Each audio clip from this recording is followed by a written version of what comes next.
Hi friends. Today, we delve into The Epic of Gilgamesh by N.K. Sanders, a modern retelling of an ancient Mesopotamian masterpiece. Join us on a voyage through a world of gods, heroes, and epic quests. Experience the timeless wisdom and adventure as we explore this reimagined classic, in the words of a contemporary storyteller. The Epic of Gilgamesh, by N.K. Sanders. Prologue. Gilgamesh, king in Uruk. I will proclaim to the world the deeds of Gilgamesh. This was the man to whom all things were known. This was the king who knew the countries of the world. He was wise, he saw mysteries and knew secret things. He brought us a tale of the days before the flood. He went on a long journey, was weary, worn out with labor. Returning he rested, he engraved on a stone the whole story. When the gods created Gilgamesh, they gave him a perfect body. Shamash, the glorious sun, endowed him with beauty. Adad, the god of the storm, endowed him with courage. The great gods made his beauty perfect, surpassing all others, terrifying like a great wild bull. 2/3 they made him god and 1/3 man. In Uruk he built walls, a great rampart, and the temple of blessed Ana for the god of the firmament Anu, and for Ishtar the goddess of love. Look at it still today. The outer wall where the cornice runs, it shines with the brilliance of copper, and the inner wall, it has no equal. Touch the threshold, it is ancient. Approach Ana, the dwelling of Ishtar, Our Lady of Love and War, the like of which no latter-day king, no man alive can equal. Climb upon the wall of Uruk. Walk along it, I say. Regard the foundation terrace and examine the masonry.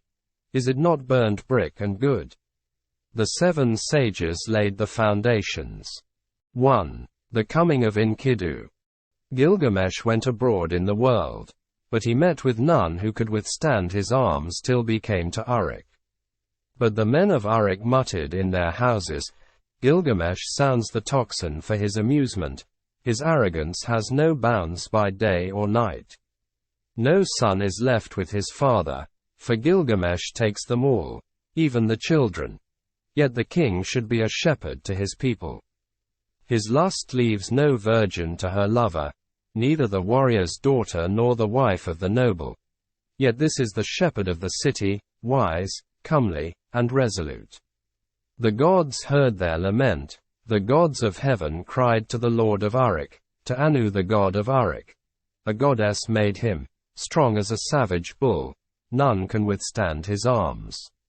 No son is left with his father, for Gilgamesh takes them all. And is this the king, the shepherd of his people? His lust leaves no virgin to her lover, neither the warrior's daughter nor the wife of the noble. When Anu had heard their lamentation, the gods cried to Uruk, the goddess of creation, You made him, O Uruk. Now create his equal. Let it be as like him as his own reflection, his second self. Stormy heart for stormy heart.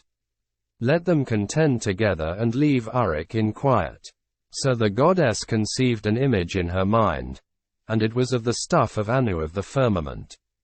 She dipped her hands in water and pinched off clay. She let it fall in the wilderness, and noble Enkidu was created. There was virtue in him of the god of war, of Ninurta himself. His body was rough. He had long hair like a woman's. It waved like the hair of Nisaba, the goddess of corn. His body was covered with matted hair like Samugan's, the god of cattle. He was innocent of mankind. He knew nothing of the cultivated land. Enkidu ate grass in the hills with the gazelle and lurked with wild beasts at the waterholes. He had joy of the water with the herds of wild game. But there was a trapper who met him one day face to face at the drinking hole, for the wild game had entered his territory. On 3 days he met him face to face, and the trapper was frozen with fear. He went back to his house with the game that he had caught, and he was dumb, benumbed with terror. His face was altered like that of one who has made a long journey. With awe in his heart he spoke to his father. "Father, there is a man, unlike any other, who comes down from the hills. He is the strongest in the world. He is like an immortal from heaven. He ranges over the hills with wild beasts and eats grass, that ranges through your land and comes down to the wells. I am afraid and dare not go near him. He fills in the pits which I dig and tears up my traps set for the game. He helps the beasts to escape and now they slip through my fingers." His father opened his mouth, and said to the trapper, "My son, in Uruk lives Gilgamesh. No one has ever prevailed against him. He is strong as a star from heaven. Go to Uruk, find Gilgamesh, extol the strength of this wild man. Ask him to give you a harlot, a wanton from the temple of love. Return with her, and let her woman's power overpower this man. When next he comes down to drink at the wells, she will be there, stripped naked. And when he sees her beckoning, he will embrace her, and then the wild beasts will reject him."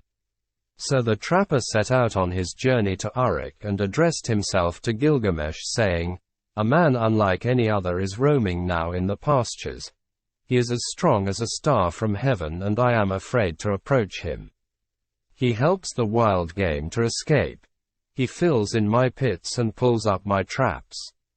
Gilgamesh said, "Trapper, go back, take with you a harlot, a child of pleasure. At the drinking hole she will strip, and when he sees her beckoning he will embrace her, and the game of the wilderness will surely reject him." Now the trapper returned, taking the harlot with him.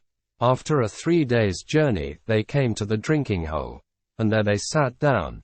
The harlot and the trapper sat facing one another and waited for the game to come. For the first day and for the second day the two sat waiting, but on the third day the herds came. They came down to drink, and Enkidu was with them.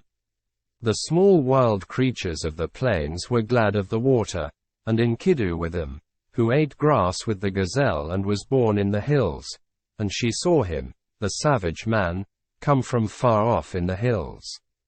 The trapper spoke to her, "There he is. Now, woman, make your breasts bare.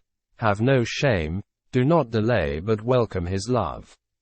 Let him see you naked, let him possess your body. When he comes near, uncover yourself and lie with him. Teach him, the savage man, your woman's art, for when he murmurs love to you, the wild beasts that shared his life in the hills will reject him." She was not ashamed to take him. She made herself naked and welcomed his eagerness. As he lay on her murmuring love, she taught him the woman's art. For 6 days and 7 nights they lay together, for Enkidu had forgotten his home in the hills. But when he was satisfied he went back to the wild beasts. Then, when the gazelle saw him, they bolted away. When the wild creatures saw him they fled. Enkidu would have followed, but his body was bound as though with a cord. His knees gave way when he started to run. His swiftness was gone. And now the wild creatures had all fled away. Enkidu was grown weak, for wisdom was in him, and the thoughts of a man were in his heart. So he returned and sat down at the woman's feet, and listened intently to what she said. "You are wise, Enkidu, and now you have become like a god. Why do you want to run wild with the beasts in the hills? Come with me. I will take you to strong-walled Uruk, to the blessed temple of Ishtar and of Anu, of love and of heaven. There Gilgamesh lives, who is very strong, and like a wild bull he lords it over men." When she had spoken, Enkidu was pleased. He longed for a comrade, for one who would understand his heart. "Come, woman, and take me to that holy temple, to the house of Anu and of Ishtar, and to the place where Gilgamesh lords it over the people. I will challenge him boldly. I will cry out aloud in Uruk, I am the strongest here. I have come to change the old order. I am he who was born in the hills. I am he who is strongest of all." She said, Let us go, and let him see your face. I know very well where Gilgamesh is in Great Uruk. O Enkidu, there all the people are dressed in their gorgeous robes, every day is holiday, the young men and the girls are wonderful to see. How sweet they smell. All the great ones are roused from their beds. O Enkidu, you who love life, I will show you Gilgamesh, a man of many moods. You shall look at him well in his radiant manhood. His body is perfect in strength and maturity. He never rests by night or day. He is stronger than you, so leave your boasting. Shamash the glorious sun has given favors to Gilgamesh, and Anu of the heavens, and Enlil, and Ea the wise has given him deep understanding. Tell you, even before you have left the wilderness, Gilgamesh will know in his dreams that you are coming. Now Gilgamesh got up to tell his dream to his mother, Ninsun, one of the wise gods. Mother, last night I had a dream. I was full of joy, the young heroes were round me and I walked through the night under the stars of the firmament, and one, a meteor of the stuff of Anu, fell down from heaven. I tried to lift it but it proved too heavy. All the people of Uruk came round to see it. The common people jostled and the nobles thronged to kiss its feet. And to me its attraction was like the love of woman. They helped me. I braced my forehead and I raised it with thongs and brought it to you. And you yourself pronounced it my brother. Then Ninsun, who is well beloved and wise, said to Gilgamesh, this star of heaven which descended like a meteor from the sky, which you tried to lift, but found too heavy, when you tried to move it it would not budge, and so you brought it to my feet. I made it for you, a goad and spur, and you were drawn as though to a woman. This is the strong comrade, the one who brings help to his friend in his need. He is the strongest of wild creatures, the stuff of Anu. Born in the grasslands and the wild hills reared him. When you see him you will be glad. You will love him as a woman and he will never forsake you. This is the meaning of the dream. Gilgamesh said, Mother, I dreamed a second dream. In the streets of strong-walled Uruk there lay an axe. The shape of it was strange and the people thronged round. I saw it and was glad. I bent down, deeply drawn towards it. I loved it like a woman and wore it at my side. Ninsun answered, that axe, which you saw, which drew you so powerfully like love of a woman, that is the comrade whom I give you, and he will come in his strength like one of the host of heaven. He is the brave companion who rescues his friend in necessity. Gilgamesh said to his mother, a friend, a counselor has come to me from Enlil, and now I shall befriend and counsel him. So Gilgamesh told his dreams, and the harlot retold them to Enkidu. And now she said to Enkidu, when I look at you you have become like a god. Why do you yearn to run wild again with the beasts in the hills? Get up from the ground, the bed of a shepherd. He listened to her words with care. It was good advice that she gave. She divided her clothing in two and with the one half she clothed him and with the other herself, and holding his hand she led him like a child to the sheepfolds, into the shepherds' tents. There all the shepherds crowded round to see him.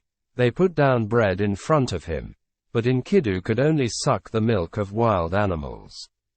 He fumbled and gaped, at a loss what to do or how he should eat the bread and drink the strong wine. Then the woman said, Enkidu, eat bread, it is the staff of life. Drink the wine, it is the custom of the land. So he ate till he was full and drank strong wine, 7 goblets. He became merry, his heart exulted and his face shone. He rubbed down the matted hair of his body and anointed himself with oil. Enkidu had become a man. But when he had put on man's clothing he appeared like a bridegroom. He took arms to hunt the lion so that the shepherds could rest at night.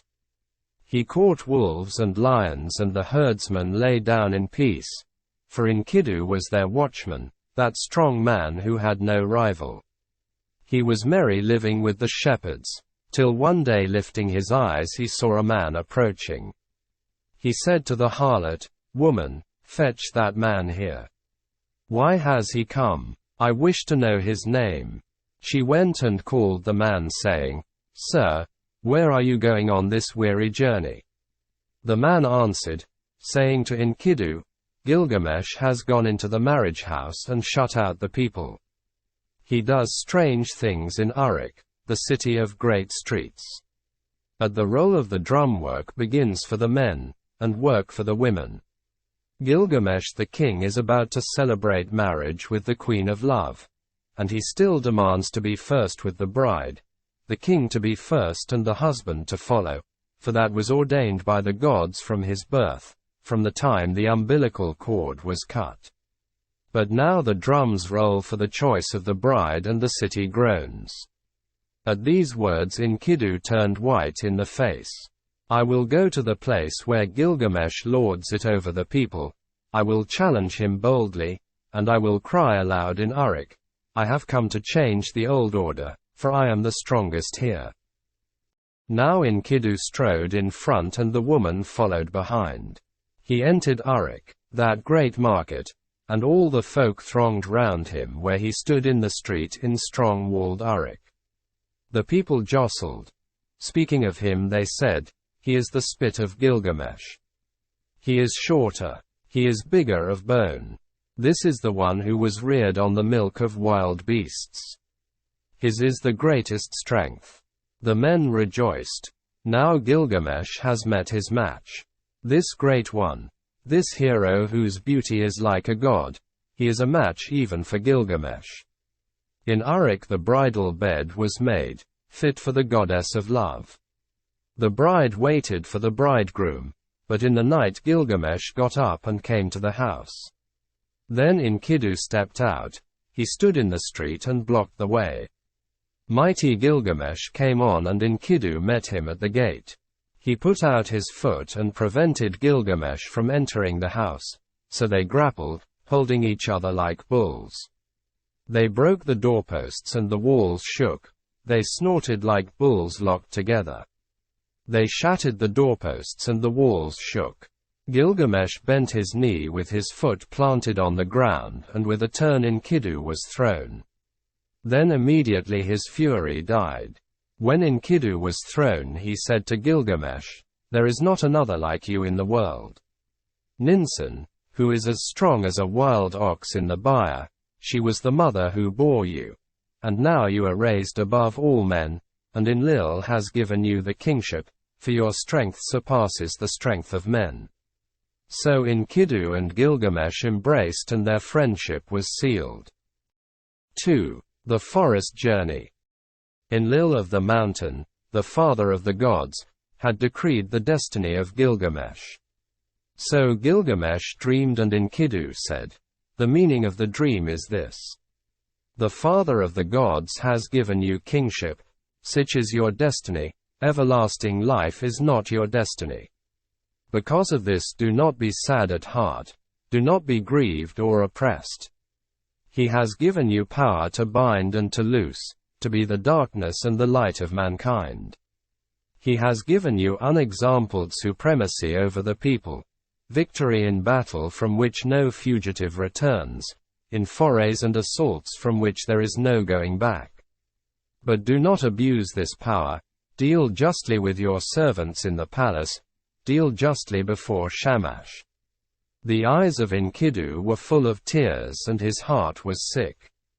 He sighed bitterly and Gilgamesh met his eye and said, "My friend, why do you sigh so bitterly?" But Enkidu opened his mouth and said, "I am weak. My arms have lost their strength, the cry of sorrow sticks in my throat, I am oppressed by idleness." It was then that the Lord Gilgamesh turned his thoughts to the country of the living. On the land of cedars the Lord Gilgamesh reflected. He said to his servant Enkidu, "I have not established my name stamped on bricks as my destiny decreed. Therefore I will go to the country where the cedar is felled. I will set up my name in the place where the names of famous men are written, and where no man's name is written yet I will raise a monument to the gods. Because pound the evil that is in the land, we will go to the forest and destroy the evil. For in the forest lives Humbaba, whose name is Hugeness, a ferocious giant. But Enkidu sighed bitterly and said, When I went with the wild beasts ranging through the wilderness I discovered the forest. Its length is 10,000 leagues in every direction. Enlil has appointed Humbaba to guard it and armed him sevenfold terrors. Terrible to all flesh is Humbaba. When he roars it is like the torrent of the storm. His breath is like fire, and his jaws are death itself. He guards the cedars so well that when the wild heifer stirs in the forest, though she is 60 leagues distant, he hears her. What man would willingly walk into that country and explore its depths? I tell you, weakness overpowers whoever goes near it. It is not an equal struggle when one fights with Humbaba. He is a great warrior, a battering ram.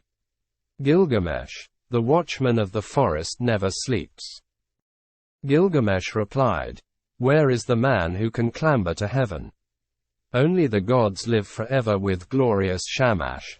But as for us men, our days are numbered, our occupations are a breath of wind. How is this? Already you are afraid. I will go first although I am your lord, and you may safely call out, Forward, there is nothing to fear. Then if I fall I leave behind me a name that endures. Men will say of me, Gilgamesh has fallen in fight with ferocious Humbaba. Long after the child has been bony in my house, they will say it, and remember. Enkidu spoke again to Gilgamesh, O my lord, if you will enter that country, go first to the hero Shamash, tell the sun god, for the land is his. The country where the cedar is cut belongs to Shamash. Gilgamesh took up a kid, white without spot, and a brown one with it. He held them against his breast, and he carried them into the presence of the sun. He took in his hand his silver scepter and he said to glorious Shamash, I am going to that country, O Shamash, I am going. My hands supplicate, so let it be well with my soul and bring me back to the key of Uruk. Grant, I beseech, your protection, and let the omen be good. Glorious Shamash answered, Gilgamesh, you are strong, but what is the country of the living to you? O Shamash, hear me, Shamash, let my voice be heard. Here in the city man dies oppressed at heart, man perishes with despair in his heart.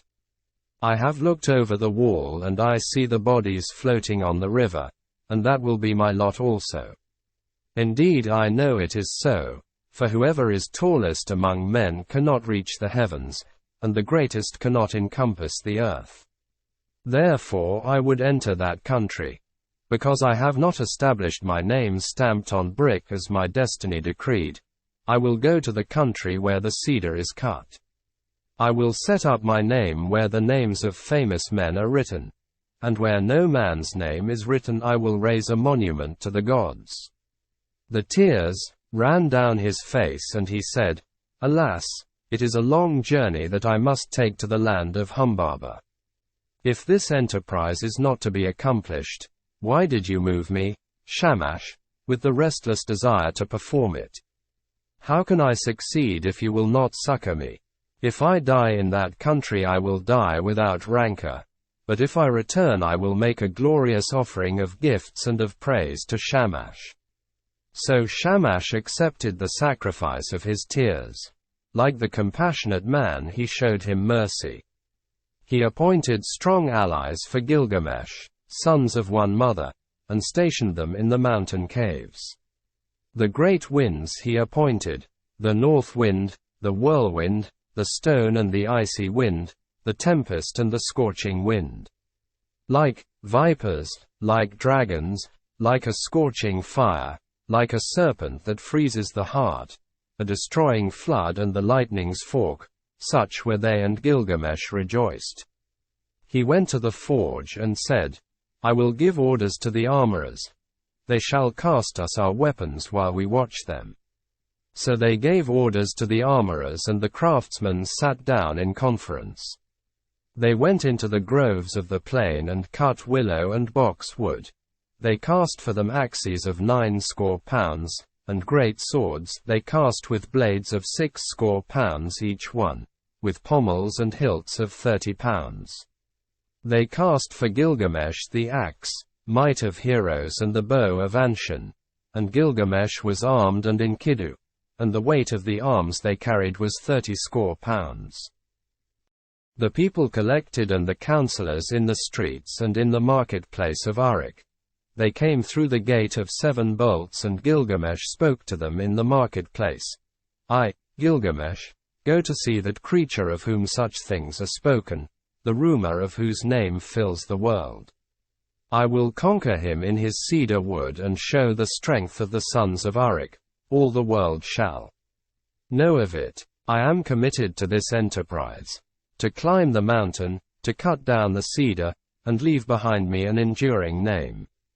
The councillors of Uruk, the great market, answered him, Gilgamesh, you are young, your courage carries you too far, you cannot know what this enterprise means which you plan.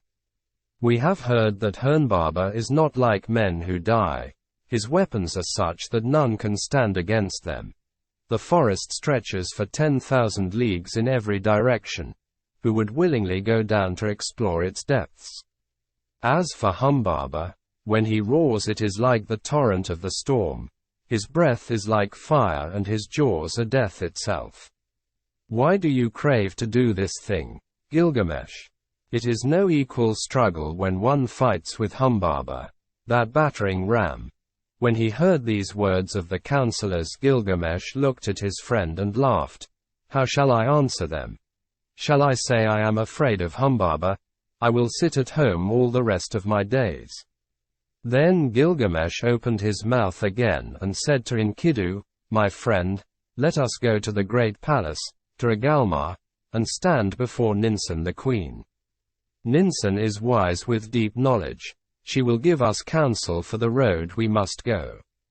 They took each other by the hand as they went to Agalma, and they went to Ninsun the great queen. Gilgamesh approached. He entered the palace and spoke to Ninsun.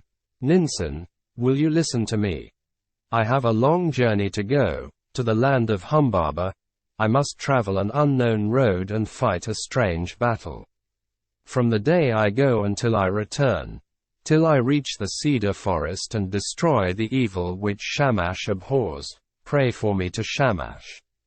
Ninsun went into her room. She put on a dress becoming to her body. She put on jewels to make her breast beautiful. She placed a tiara on her head, and her skirts swept the ground. Then she went up to the altar of the sun. Standing upon the roof of the palace, she burnt incense and lifted her arms to Shamash as the smoke ascended. O Shamash, why did you give this restless heart to Gilgamesh, my son? Why did you give it?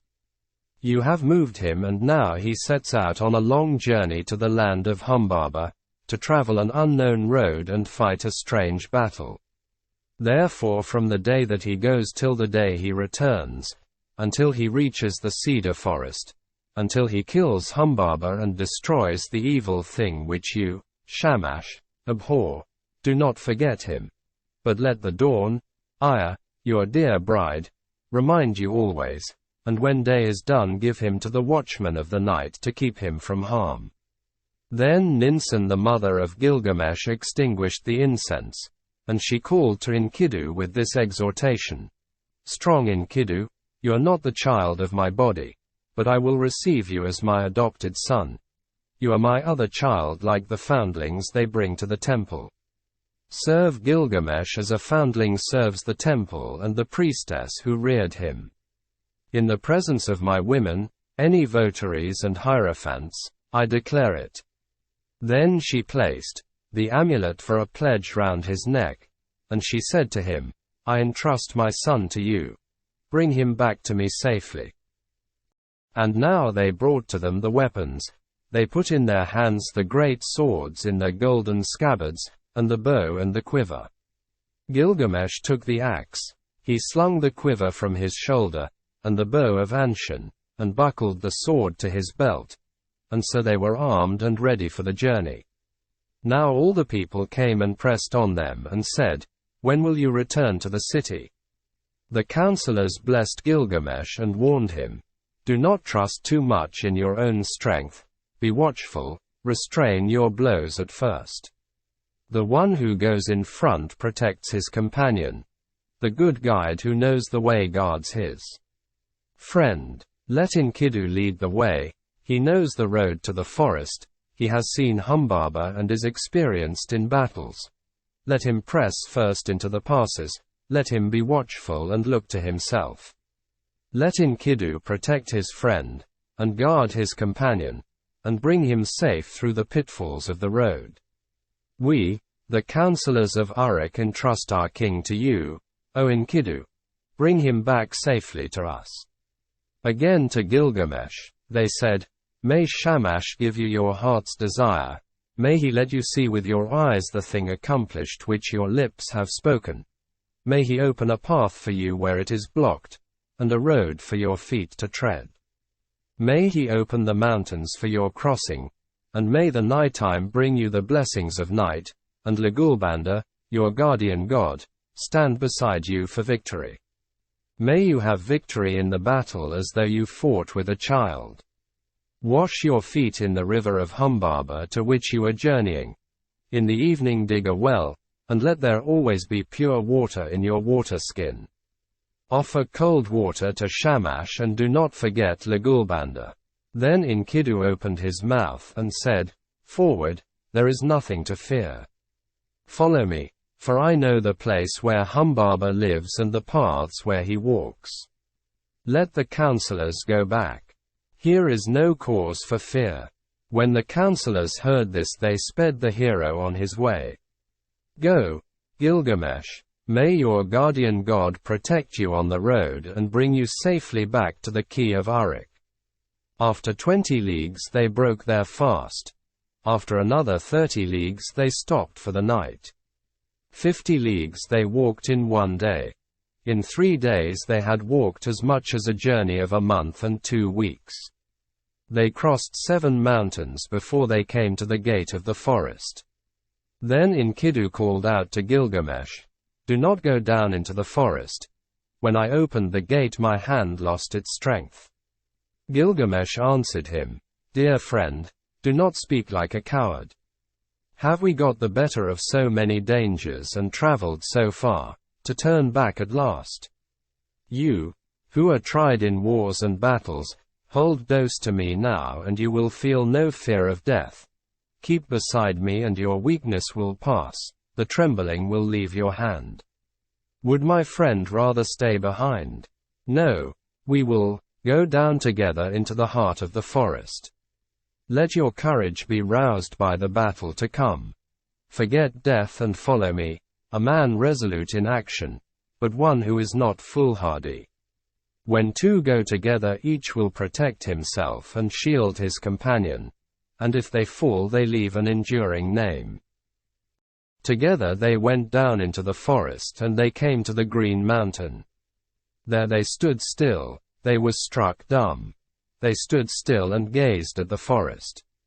They saw the height of the cedar, they saw the way into the forest and the track where Humbaba was used to walk. The way was broad and the going was good. They gazed at the mountain of cedars, the dwelling place of the gods and the throne of Ishtar. The hugeness of the cedar rose in front of the mountain. Its shade was beautiful, full of comfort. Mountain and glade were green with brushwood. There Gilgamesh dug a well before the setting sun. He went up the mountain and poured out fine meal on the ground and said, "O mountain, dwelling of the gods, bring me a favorable dream." Then they took each other by the hand and lay down to sleep, and sleep that flows from the night lapped over them. Gilgamesh dreamed, and at midnight sleep left him, and he told his dream to his friend. "Enkidu, what was it that woke me if you did not?" My friend, I have dreamed a dream. Get up. Look at the mountain precipice. The sleep that the gods sent me is broken. Ah, my friend, what a dream I have had. Terror and confusion. I seized hold of a wild bull in the wilderness. It bellowed and beat up the dust till the whole sky was dark. My arm was seized and my tongue bitten. I fell back on my knee. Then someone refreshed me with water from his water skin. Enkidu said, "Dear friend, the god to whom we are traveling is no wild bull, though his form is mysterious. That wild bull which you saw is Shamash the protector.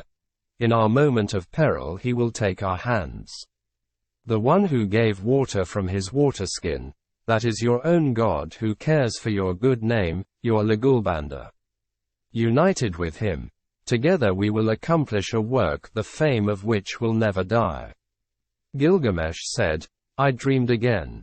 We stood in a deep gorge of the mountain, and beside it we too were like the smallest of swamp flies. And suddenly the mountain fell. It struck me and caught my feet from under me. Then came an intolerable light blazing out, and in it was one whose grace and whose beauty were greater than the beauty of this world. He pulled me out from under the mountain, he gave me water to drink and my heart was comforted, and he set my feet on the ground. Then Enkidu the child of the plains said, 'Let us go down from the mountain and talk this thing over together.'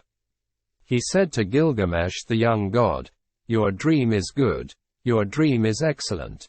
The mountain which you saw is Humbaba. Now, surely, we will seize and kill him, and throw his body down as the mountain fell on the plain.' The next day after 20 leagues they broke their fast, and after another 30 they stopped for the night. They dug a well before the sun had set and Gilgamesh ascended the mountain. He poured out fine meal on the ground and said, 'O mountain, dwelling of the gods, send a dream for Enkidu, make him a favorable dream.' The mountain fashioned a dream for Enkidu. It came, an ominous dream. A cold shower passed over him. It caused him to cower like the mountain barley under a storm of rain. But Gilgamesh sat with his chin on his knees till the sleep which flows over all mankind lapped over him. Then, at midnight, sleep left him. He got up and said to his friend, 'Did you call me, or why did I wake? Did you touch me, or why am I terrified? Did not some god pass by, for my limbs are numb with fear?' My friend, I saw a third dream and this dream was altogether frightful. The heavens roared and the earth roared again, daylight failed and darkness fell, lightnings flashed, fire blazed out, the clouds lowered, they rained down death. Then the brightness departed, the fire went out, and all was turned to ashes fallen about us. Let us go down from the mountain and talk this over, and consider what we should do." When they had come down from the mountain, Gilgamesh seized the axe in his hand. He felled the cedar. When Humbaba heard the noise far off he was enraged. He cried out, "Who is this that has violated my woods and cut down my cedar?" But glorious Shamash called to them out of heaven, "Go forward, do not be afraid." But now, Gilgamesh was overcome by weakness, for sleep had seized him suddenly. A profound sleep held him. He lay on the ground, stretched out speechless, as though in a dream. When Enkidu touched him he did not rise, when he spoke to him he did not reply. "O Gilgamesh, lord of the plain of Kulab, the world grows dark, the shadows have spread over it, now is the glimmer of dusk. Shamash has departed, his bright head is quenched in the bosom of his mother Ningal. O Gilgamesh, how long will you lie like this, asleep? Never let the mother who gave you birth be forced in mourning into the city square." At length Gilgamesh heard him. Lie put on his breastplate, the voice of heroes, of 30 shekels weight. He put it on as though it had been a light garment that he carried, and it covered him altogether. He straddled the earth like a bull that snuffs the ground, and his teeth were clenched. By the life of my mother Ninsun, who gave me birth, and by the life of my father, divine Legulbanda, let me live to be the wonder of my mother, as when she nursed me on her lap. A second time he said to him, by the life of Ninsun my mother who gave me birth, and by the life of my father, divine Legulbanda, until we have fought thus man, if man he is, this God, if God he is, the way that I took to the country of the living will not turn back to the city. Then Enkidu, the faithful companion, pleaded, answering him, O my lord, you do not know this monster, and that is the reason you are not afraid. I who know him, I am terrified. His teeth are dragon's fangs. His countenance is like a lion. His charge is the rushing of the flood. With his look he crushes alike the trees of the forest and reeds in the swamp. O my lord, you may go on if you choose into thus land, but I will go back to the city. I will tell the lady your mother all your glorious deeds till she shouts for joy, and then I will tell the death that followed till she weeps for bitterness. But Gilgamesh said, Immolation and sacrifice are not yet for me, the boat of the dead shall not go down, nor the 3-ply cloth be cut for my shrouding. Not yet will my people be desolate, nor the pyre be lit in my house and my dwelling burnt on the fire. Today, give me your aid and you shall have mine. What then can go amiss with us two? All living creatures born of the flesh shall sit at last in the boat of the west, and when it sinks, when the boat of Megillam sinks, they are gone. But we shall go forward and fix our eyes on this monster. If your heart is fearful, throw away fear. If there is terror in it, throw away terror. Take your axe in your hand and attack. He who leaves the fight unfinished is not at peace. Humbaba came out from his strong house of cedar. Then Enkidu called out, O Gilgamesh, remember now your boasts in Uruk. Forward, attack, son of Uruk, there is nothing to fear. When he heard these words his courage rallied. He answered, Make haste, close in. If the watchman is there, do not let him escape to the woods where he will vanish. He has put on the first of his 7 splendors, but not yet the other 6. Let us trap him before he is armed. Like a raging wild bull he snuffed the ground. The watchman of the woods turned full of threatenings, he cried out. Humbaba came from his strong house of cedar. He nodded his head and shook it, menacing Gilgamesh. And on him he fastened his eye, the eye of death. Then Gilgamesh called to Shamash and his tears were flowing, O glorious Shamash, I have followed the road you commanded, but now if you send no succor, how shall I escape? Glorious Shamash heard his prayer and he summoned the great wind, the north wind, the whirlwind, the storm and the icy wind, the tempest and the scorching wind. They came like dragons, like a scorching fire, like a serpent that freezes the heart, a destroying flood and the lightning's fork. The 8 winds rose up against Humbaba, they beat against his eyes. He was gripped, unable to go forward or back. Gilgamesh shouted, By the life of Ninsun my mother and divine Legulbanda my father, in the country of the living, in this land I have discovered your dwelling. My weak arms and my small weapons I have brought to this land against you, and now I will enter your house. So he felled the first cedar and they cut the branches and laid him at the foot of the mountain. At the first stroke Humbaba blazed out, but still they advanced. They felled 7 cedars and cut and bound the branches and laid him at the foot of the mountain, and 7 times Humbaba loosed his glory on them. As the 7th blaze died out they reached his lair. He slapped his thigh in scorn. He approached like a noble wild bull roped on the mountain, a warrior whose elbows are bound together. The tears started to his eyes and he was pale. Gilgamesh, let me speak. I have never known a mother, no, nor a father who reared me. I was born of the mountain, he reared me, and Enlil made me the keeper of this forest. Let me go free, Gilgamesh, and I will be your servant, you shall be my lord. All the trees of the forest that I tended on the mountain shall be yours. I will cut him down and build you a palace.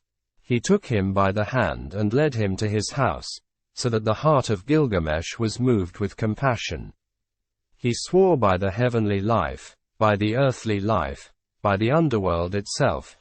O Enkidu, should not the snared bird return to its nest and the captive man return to his mother's arms? Enkidu answered, the strongest of men will fall to fate if he has no judgment. Namtar, the evil fate that knows no distinction between men, will devour him. If the snared bird returns to its nest, if the captive man returns to his mother's arms, then you, my friend, will never return to the city where the mother is waiting who gave you birth. He will bar the mountain road against you, and make the pathways impassable. Humbaba said, Enkidu, what you have spoken is evil. You, a hireling, dependent for your bread. In envy and for fear of a rival you have spoken evil words. Enkidu said, do not listen, Gilgamesh. This Humbaba must die. Kill Humbaba first and his servants after.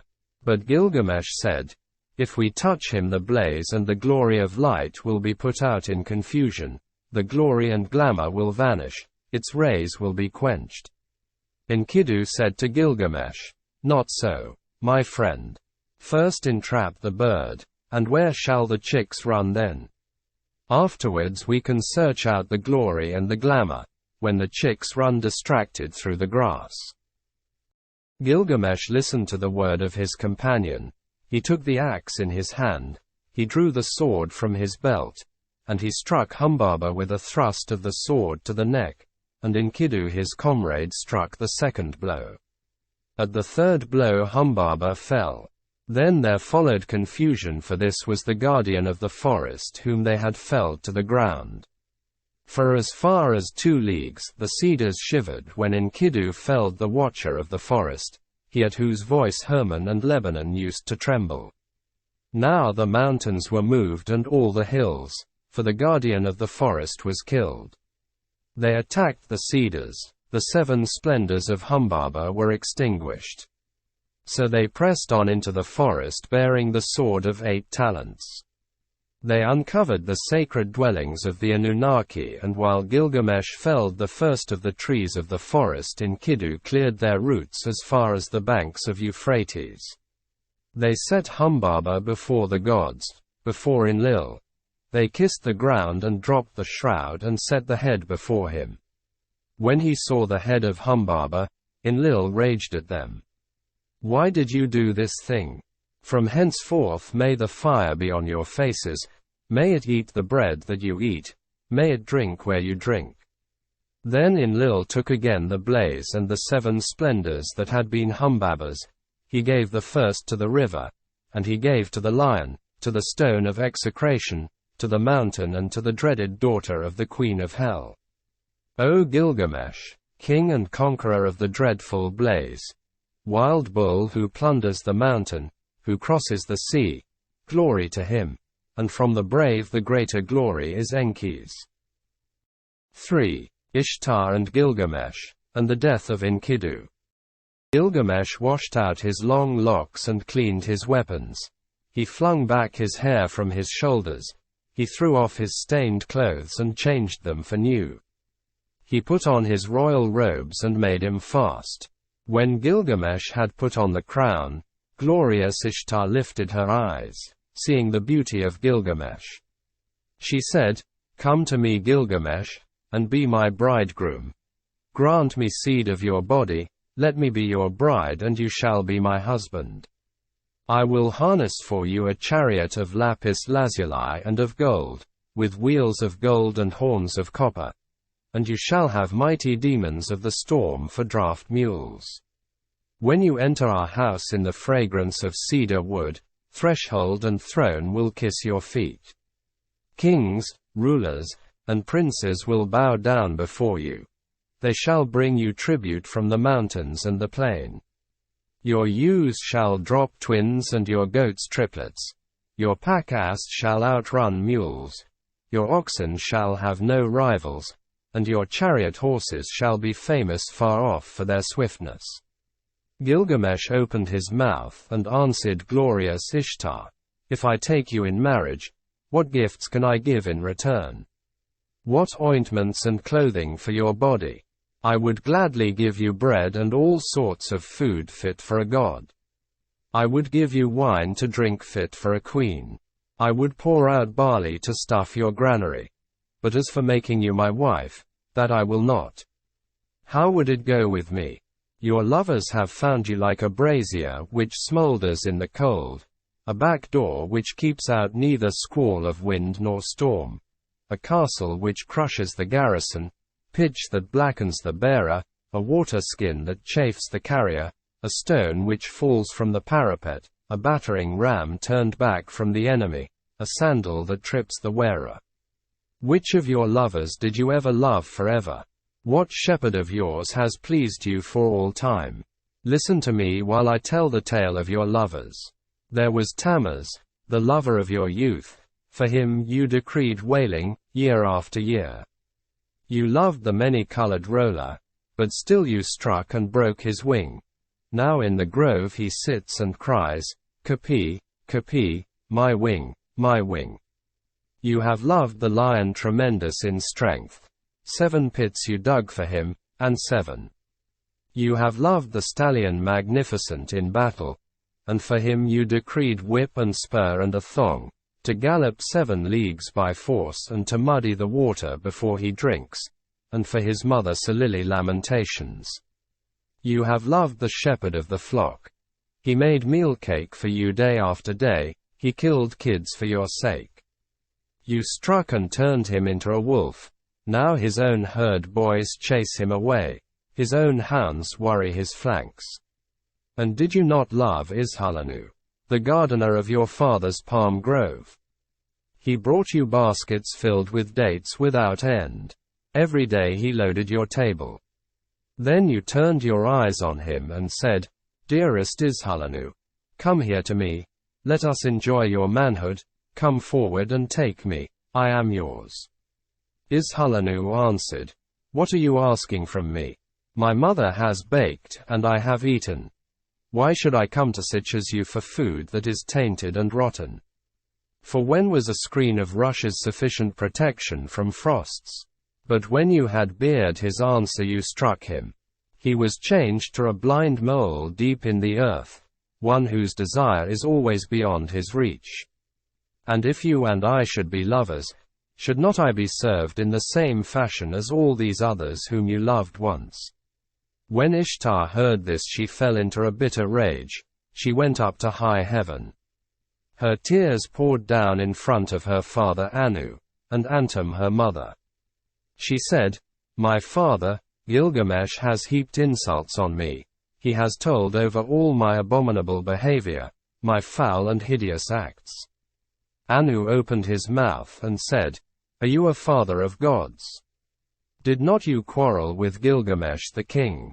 So now he has related your abominable behavior, your foul and hideous acts. Ishtar opened her mouth and said again, My father, give me the bull of heaven to destroy Gilgamesh. Fill Gilgamesh, I say, with arrogance to his destruction. But if you refuse to give me the bull of heaven I will break in the doors of hell and smash the bolts. There will be confusion of people, those above with those from the lower depths. I shall bring up the dead to eat food like the living, and the hosts of dead will outnumber the living. Anu said to great Ishtar, If I do what you desire there will be 7 years of drought throughout Uruk when corn will be seedless husks. Have you saved grain enough for the people and grass for the cattle? Ishtar replied, I have saved grain for the people, grass for the cattle. For 7 years pound seedless husks, there is grain and there is grass enough. When Anu heard what Ishtar had said he gave her the bull of heaven to lead by the halter down to Uruk. When they reached the gates of Uruk, the bull went to the river. With his first snort, cracks opened in the earth, and 100 young men fell down to death. With his second snort, cracks opened and 200 fell down to death. With his third snort, cracks opened. Enkidu doubled over, but instantly recovered. He dodged aside and leapt on the bull and seized it by the horns. The bull of heaven foamed in his face. It brushed him with the thick of its tail. Enkidu cried to Gilgamesh, "My friend, we boasted that we would leave enduring names behind us. Now thrust in your sword between the nape and the horns." So Gilgamesh followed the bull. He seized the thick of its tail. He thrust the sword between the nape and the horns and slew the bull. When they had killed the bull of heaven, they cut out its heart and gave it to Shamash, and the brothers rested. But Ishtar rose tip and mounted the great wall of Uruk. She sprang onto the tower and uttered a curse. "Woe to Gilgamesh, for he has scorned me in killing the bull of heaven." When Enkidu heard these words, he tore out the bull's right thigh and tossed it in her face, saying, "If I could lay my hands on you, it is this I should do to you, and lash the entrails to your side." Then Ishtar called together her people, the dancing and singing girls, the prostitutes of the temple, the courtesans. Over the thigh of the bull of heaven she set up lamentation. But Gilgamesh called the smiths and the armorers, all of them together. They admired the immensity of the horns. They were plated with lapis lazuli 2 fingers thick.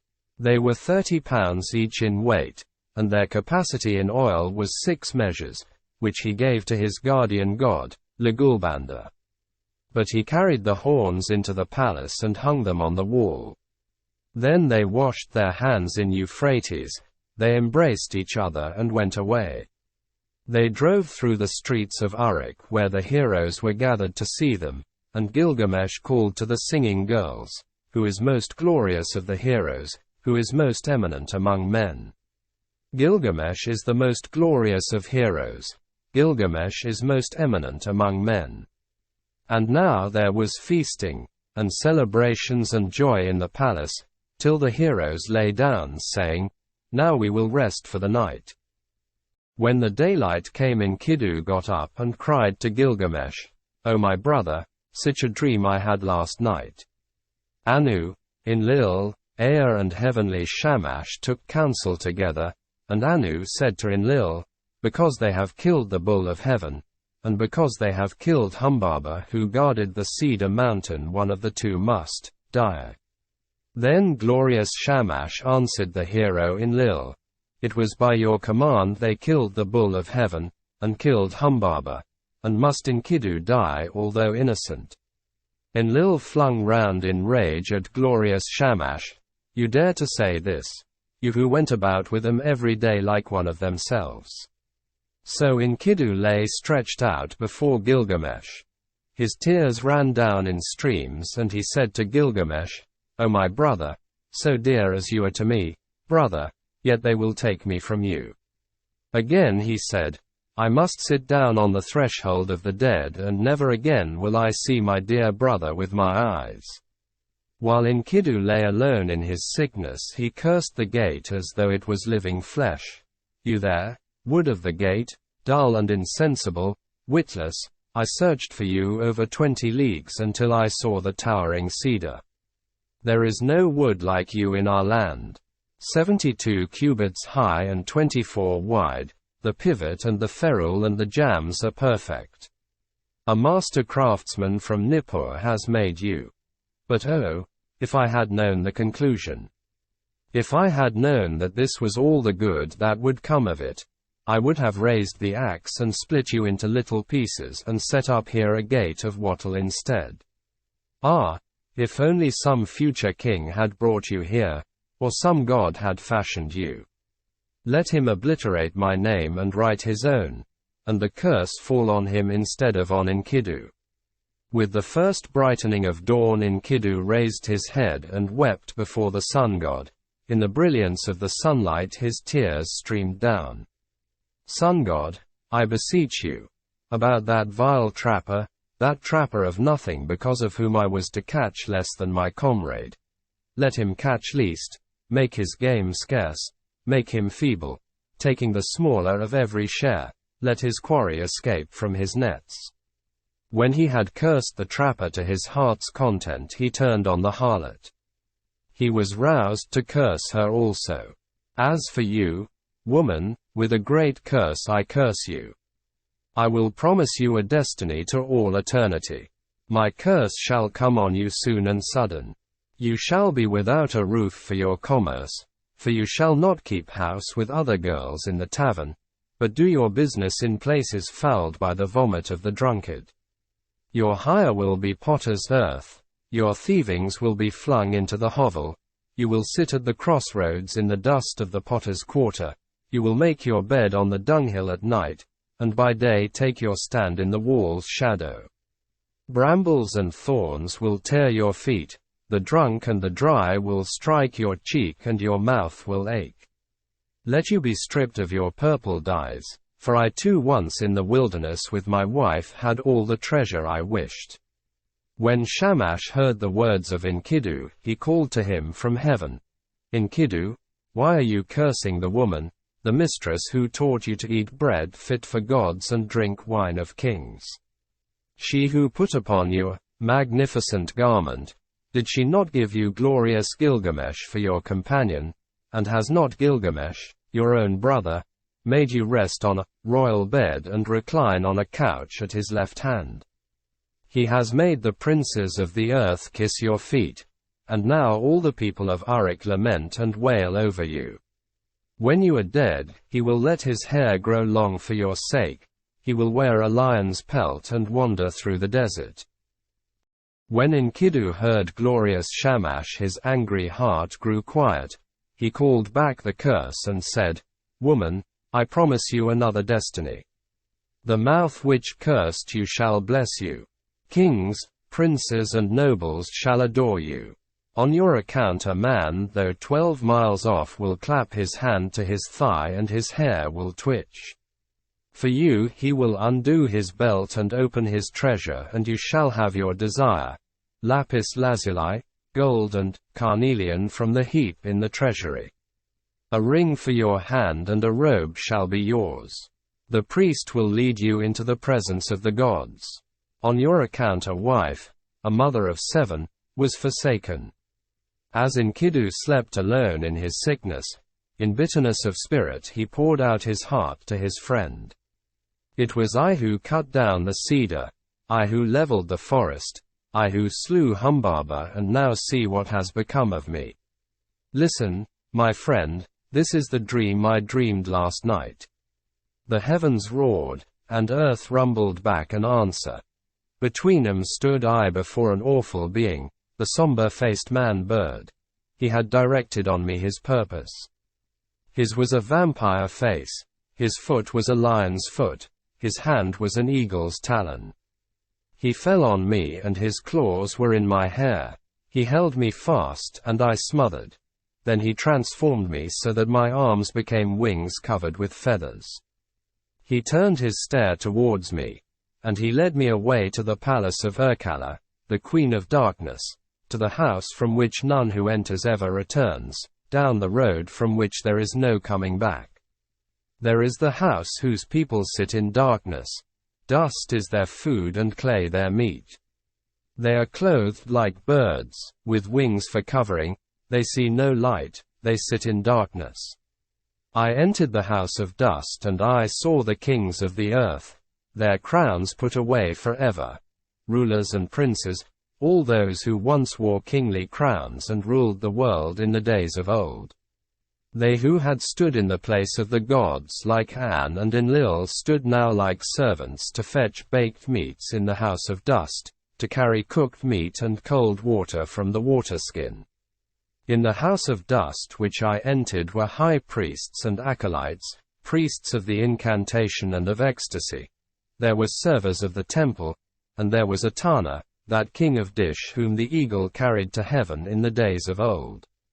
I saw also Samarkand, god of cattle, and there was Ereshkigal the queen of the underworld. and Befit Sheri squatted in front of her, she who is recorder of the gods and keeps the book of death. She held a tablet from which she read. She raised her head, she saw me and spoke. Who has brought this one here?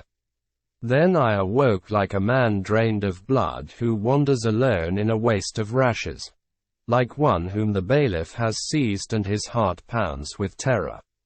Gilgamesh had peeled off his clothes. He listened to his words and wept quick tears. Gilgamesh listened and his tears flowed. He opened his mouth and spoke to Enkidu, who is there in strong-walled Uruk, who has wisdom like this. Strange things have been spoken. Why does your heart speak strangely? The dream was marvelous, but the terror was great. We must treasure the dream whatever the terror. For the dream has shown that misery comes at last to the healthy man, the end of life is sorrow.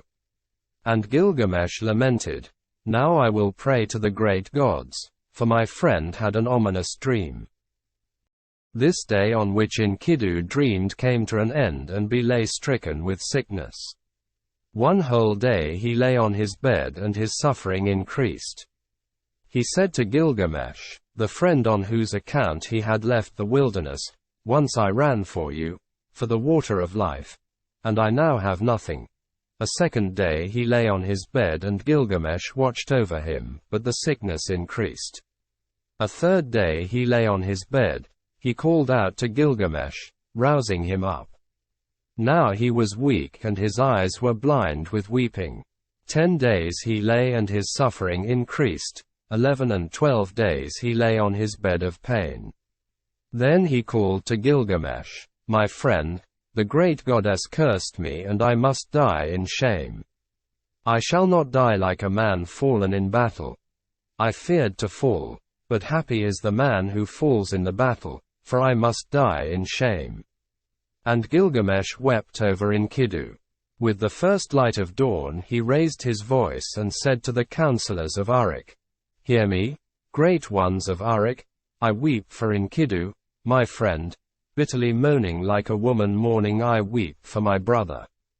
O Enkidu, my brother, you were the axe at my side, my hand's strength, the sword in my belt, the shield before me, a glorious robe, my fairest ornament.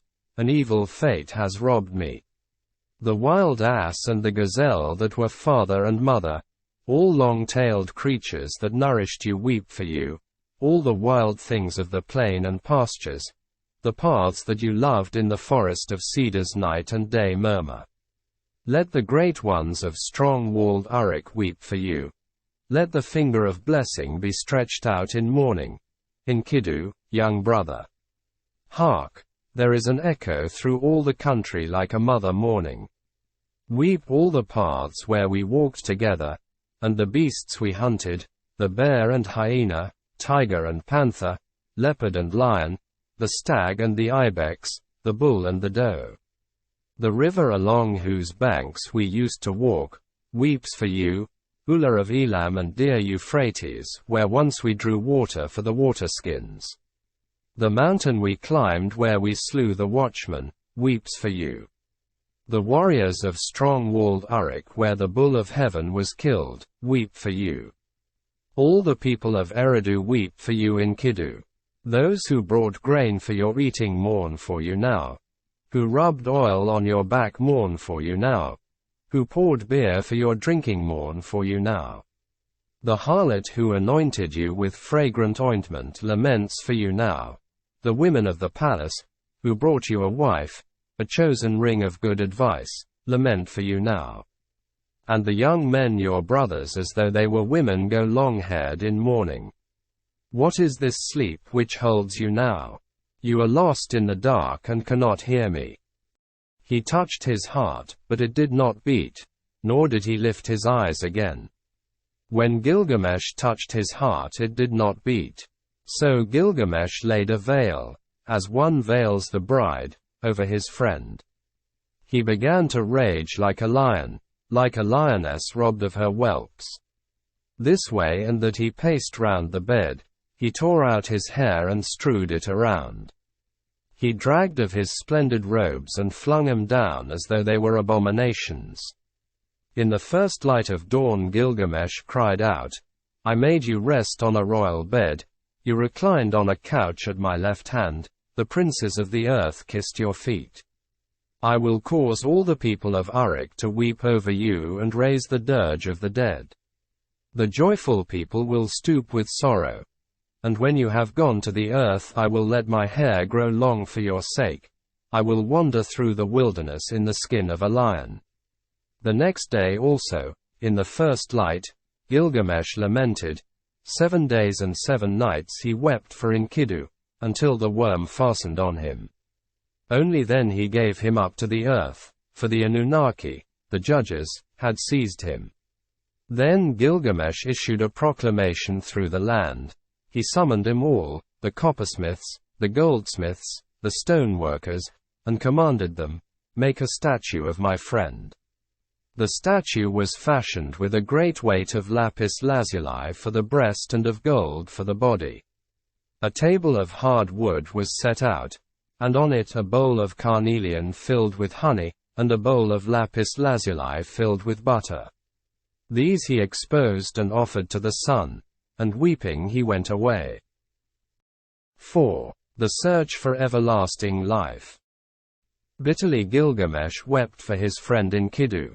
He wandered over the wilderness as a hunter, he roamed over the plains. In his bitterness he cried, "How can I rest? How can I be at peace? Despair is in my heart. What my brother is now, that shall I be when I am dead. Because I am afraid of death, I will go as best I can to find Utnapishtim whom they call the Far Away, for he has entered the assembly of the gods." So Gilgamesh traveled over the wilderness, he wandered over the grasslands, a long journey, in search of Utnapishtim, whom the gods took after the deluge. And they set him to live in the land of Dilmun, in the garden of the sun, and to him alone of men they gave everlasting life. At night when he came to the mountain passes Gilgamesh prayed. "In these mountain passes long ago I saw lions, I was afraid and I lifted my eyes to the moon. I prayed and my prayers went up to the gods, so now, O moon god Sin, protect me." When he had prayed he lay down to sleep, until he was woken from out of a dream. He saw the lions round him glorying in life. Then he took his axe in his hand, he drew his sword from his belt, and he fell upon him like an arrow from the string, and struck and destroyed and scattered them. So at length Gilgamesh came to Mashu, the great mountains about which he had heard many things, which guard the rising and the setting sun. Its twin peaks are as high as the wall of heaven and its paps reach down to the underworld. At its gate the scorpions stand guard, half man and half dragon. Their glory is terrifying, their stare strikes death into men, their shimmering halo sweeps the mountains that guard the rising sun. When Gilgamesh saw them he shielded his eyes for the length of a moment only. Then he took courage and approached. When they saw him so undismayed the man-scorpion called to his mate, "This one who comes to us now is flesh of the gods." The mate of the man-scorpion answered, "2/3 is God, but 1/3 is man." Then he called to the man Gilgamesh. He called to the child of the gods, "Why have you come so great a journey? For what have you traveled so far, crossing the dangerous waters? Tell me the reason for your coming." Gilgamesh answered, "For Enkidu. I loved him dearly, together we endured all kinds of hardships. On his account I have come, for the common lot of man has taken him. I have wept for him day and night. I would not give up his body for burial. I thought my friend would come back because of my weeping. Since he went, my life is nothing. That is why I have traveled here in search of Utnapishtim my father. For men say he has entered the assembly of the gods, and has found everlasting life. I have a desire to question him, concerning the living and the dead." The man-scorpion opened his mouth and said, speaking to Gilgamesh, "No man born of woman has done what you have asked. No mortal man has gone into the mountain. The length of it is 12 leagues of darkness. In it there is no light, but the heart is oppressed with darkness. From the rising of the sun to the setting of the sun there is no light. Gilgamesh said, although I should go in sorrow and in pain, with sighing and with weeping, still I must go. Open the gate of the mountain. And the man-scorpion said, Go, Gilgamesh, I permit you to pass through the mountain of Mashu and through the high ranges. May your feet carry you safely home. The gate of the mountain is open. When Gilgamesh heard this, he did as the man-scorpion had said. He followed the sun's road to his rising, through the mountain. When he had gone 1 league, the darkness became thick around him, for there was no light. He could see nothing ahead and nothing behind him. After 2 leagues the darkness was thick and there was no light. He could see nothing ahead and nothing behind him. After 3 leagues the darkness was thick, and there was no light. He could see nothing ahead and nothing behind him. After 4 leagues the darkness was thick and there was no light. He could see nothing ahead and nothing behind him. At the end of 5 leagues the darkness was thick and there was no light. He could see nothing ahead and nothing behind him. At the end of 6 leagues the darkness was thick and there was no light. He could see nothing ahead and nothing behind him. When he had gone 7 leagues the darkness was thick and there was no light. He could see nothing ahead and nothing behind him.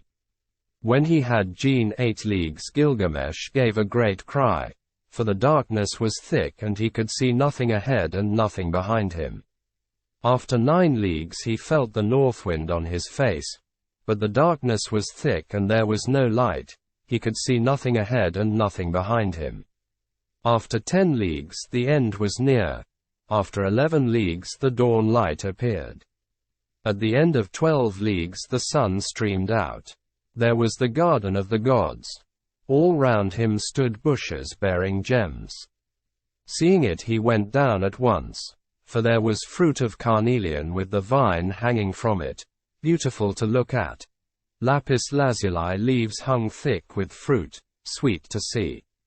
For thorns and thistles there were hematite and rare stones, agate, and pearls from out of the sea.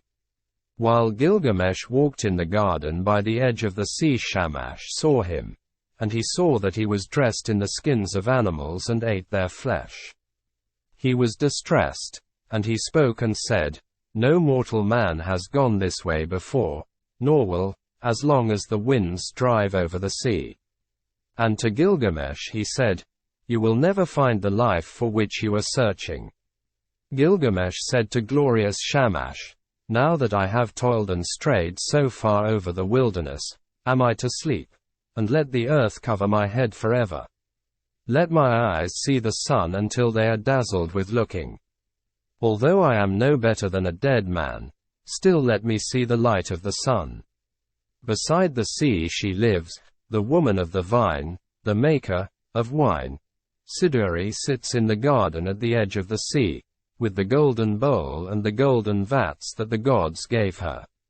She is covered with a veil, and where she sits she sees Gilgamesh coming towards her, wearing skins, the flesh of the gods in his body, but despair in his heart, and his face like the face of one who has made a long journey. She looked, and as she scanned the distance she said in her own heart, Surely this is some felon. Where is he going now? And she barred her gate against him with the crossbar and shot home the bolt. But Gilgamesh, hearing the sound of the bolt, threw up his head and lodged his foot in the gate. He called to her, Young woman, maker of wine, why do you bolt your door? What did you see that made you bar your gate? I will break in your door and burst in your gate, for I am Gilgamesh who seized and killed the bull of heaven. I killed the watchman of the cedar forest, I overthrew Humbaba, who lived in the forest, and I killed the lions in the passes of the mountain. Then Siduri said to him, If you are that Gilgamesh who seized and killed the bull of heaven, who killed the watchman of the cedar forest, who overthrew Humbaba that lived in the forest, and killed the lions in the passes of the mountain. Why are your cheeks so starved, and why is your face so drawn? Why is despair in your heart, and your face like the face of one who has made a long journey? Yes. Why is your face burned from heat and cold? And why do you come here wandering over the pastures in search of the wind? Gilgamesh answered her, and why should not my cheeks be starved and my face drawn? Despair is in my heart, and my face is the face of one who has made a long journey. It was burned with heat and with cold. Why should I not wander over the pastures in search of the wind? My friend, my younger brother, he who hunted the wild ass of the wilderness and the panther of the plains, nay friend, my younger brother who seized and killed the bull of heaven and overthrew Humbaba in the cedar forest, my friend who was very dear to me and who endured dangers beside me, Enkidu my brother, whom I loved, the end of mortality has overtaken him. I wept for him 7 days and nights till the worm fastened on him. Because of my brother I am afraid of death, because of my brother I stray through the wilderness and cannot rest. But now, young woman, maker of wine, since I have seen your face, do not let me see the face of death which I dread so much. She answered, Gilgamesh, where are you hurrying to? You will never find that life for which you are looking. When the gods created man they allotted to him death, but life they retained in their own keeping. As for you, Gilgamesh, fill your belly with good things, day and night, night and day, dance and be merry, feast and rejoice. Let your clothes be fresh, bathe yourself in water, cherish the little child that holds your hand, and make your wife happy in your embrace, for this too is the lot of man. But Gilgamesh said to Siduri, the young woman, how can I be silent, how can I rest, when Enkidu whom I love is dust, and I too shall die and be laid in the earth. You live by the seashore and look into the heart of it. Young woman, tell me now, which is the way to Utnapishtim, the son of Ubara Tutu? What directions are there for the passage? Give me, oh, give me directions. I will cross the ocean if it is possible. If it is not, I will wander still farther in the wilderness. The winemaker said to him, Gilgamesh, there is no crossing the ocean. Whoever has come, since the days of old, has not been able to pass that sea.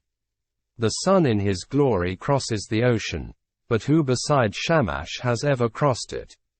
The place and the passage are difficult, and the waters of death are deep which flow between. Gilgamesh, how will you cross the ocean? When you come to the waters of death, what will you do? But Gilgamesh, down in the woods you will find Urshanabi, the ferryman of Utnapishtim. With him are the holy things, the things of stone. He is fashioning the serpent prow of the boat. Look at him well, and if it is possible, perhaps you will cross the waters with him.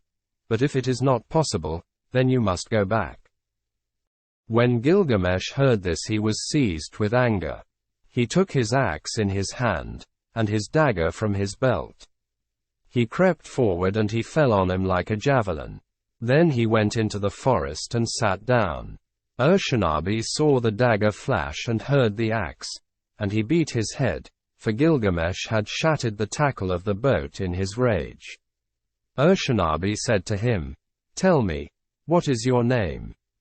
I am Urshanabi, the ferryman of Utnapishtim the faraway. He replied to him, Gilgamesh is my name. I am from Uruk, from the house of Anu. Then Urshanabi said to him, Why are your cheeks so starved and your face drawn?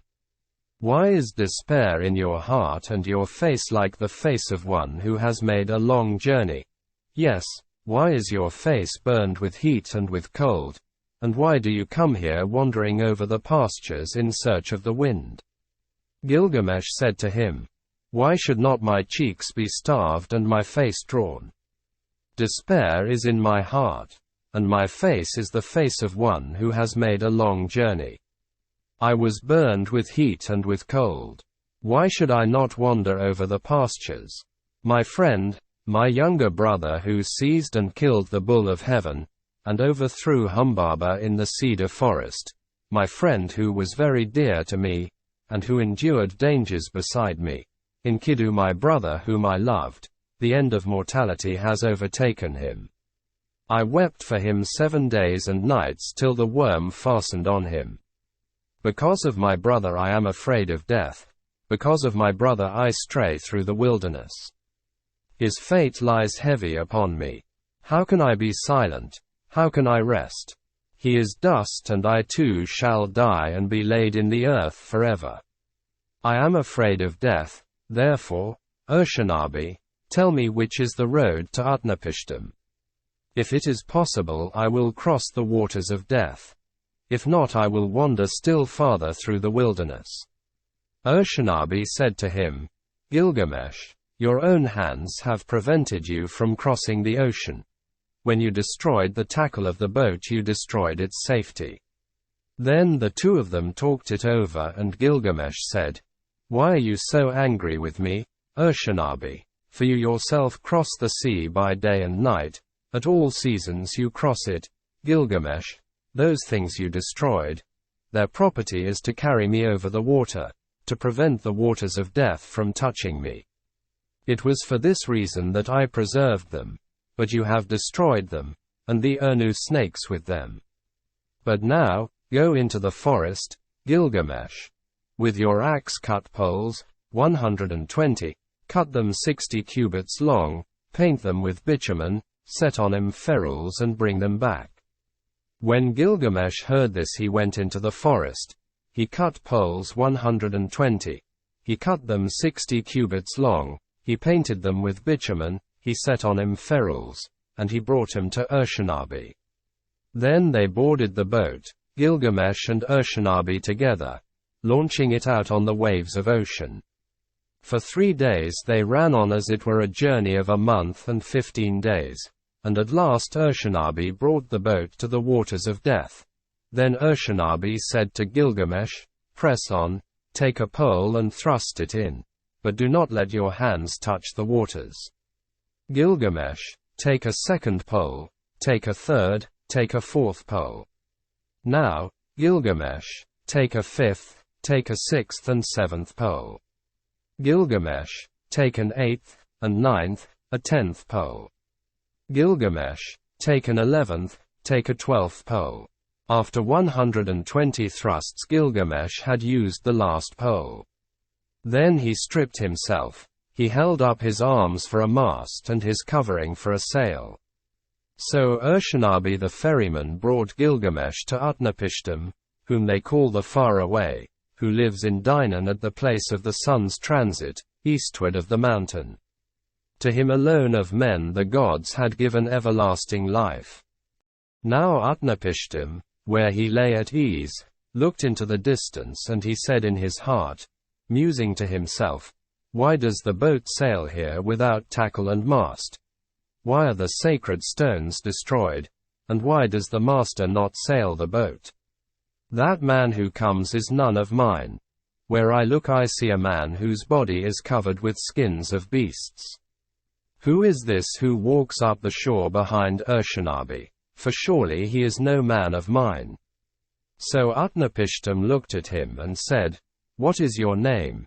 You who come here wearing the skins of beasts, with your cheeks starved and your face drawn. Where are you hurrying to now? For what reason have you made this great journey, crossing the seas whose passage is difficult? Tell me the reason for your coming.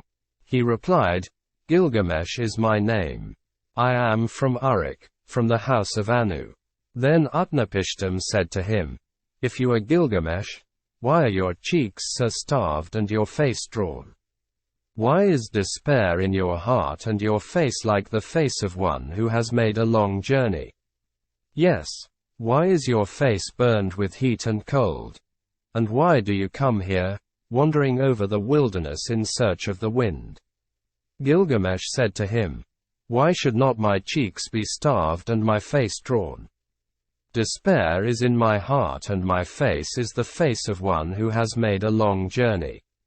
It was burned with heat and with cold. Why should I not wander over the pastures? My friend, my younger brother who seized and killed the bull of heaven and overthrew Humbaba in the cedar forest, my friend who was very dear to me and endured dangers beside me, Enkidu, my brother whom I loved, the end of mortality has overtaken him. I wept for him 7 days and nights till the worm fastened on him. Because of my brother I am afraid of death. Because of my brother I stray through the wilderness. His fate lies heavy upon me. How can I be silent? How can I rest? He is dust and I shall die also and be laid in the earth forever. Again Gilgamesh said, speaking to Utnapishtim, it is to see Utnapishtim whom we call the far away that I have come this journey. For this I have wandered over the world. I have crossed many difficult ranges. I have crossed the seas. I have wearied myself with traveling. My joints are aching, and I have lost acquaintance with sleep which is sweet. My clothes were worn out before I came to the house of Siduri.